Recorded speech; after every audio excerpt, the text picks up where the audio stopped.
dapat ulang.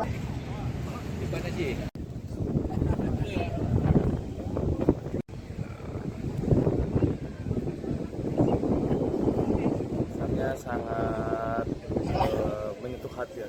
Saya kayak ibadah wisata rohani gitu kesini ya, karena kan kita pernah tahu ada kejadian waktu itu, terus kita juga ini nih, dan ternyata subhanallah sekali tempatnya, sampai kayak wah, subhanallah bisa Jumatan di sini tuh rasanya hampir mirip-mirip sama Madinah kan bentukannya gitu. Jadi ya wisata rohani yang sangat amat saya suka.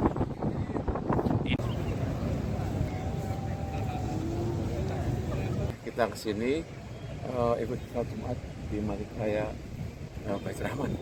Alhamdulillah, masjidnya keren, bagus, kami senang sekali. Terima kasih. Ini yang pertama kali Bang sholat Jumat di Masjid Raya Baitur Ini Rahman. yang pertama kali.